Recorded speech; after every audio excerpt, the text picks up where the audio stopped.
કચ્છના માંડવી સ્થિત શલાયામાં સમુદ્રી સુરક્ષા દળની કડક કાર્યવાહી, સાર્વજનિક જમીન પરનું ગેરકાયદેસર દબાણ હટાવાયું। કચ્છ જિલ્લાના માંડવી તાલુકાના દરિયાકાંઠે આવેલા સંવેદનશીલ સલાયા વિસ્તારમાં વહીવટીતંત્રને સમુદ્રી સુરક્ષા દળ દ્વારા ગેરકાયદેસર દબાણો દૂર કરવાની કડક કાર્યવાહી હાથ ધરવામાં આવી છે। જાહેર જમીન પર બિન અધિકૃત રીતે કરવામાં આવેલા અતિક્રમણને ધ્વસ્ત કરી સરકારી મિલકતને ખુલ્લી કરવામાં તંત્રને મોટી સફળતા પ્રાપ્ત થઈ છે।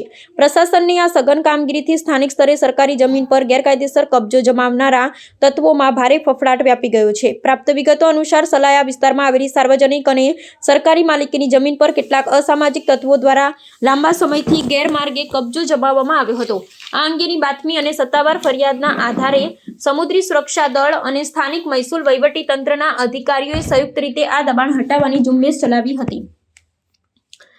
સત્તાધીશોના કડક પગલાંના પરિણામે અંદાજિત 10 લાખ રૂપિયાની કિંમતની સરકારી જમીન અતિક્રમણથી સંપૂર્ણપણે મુક્ત કરવામાં આવી છે।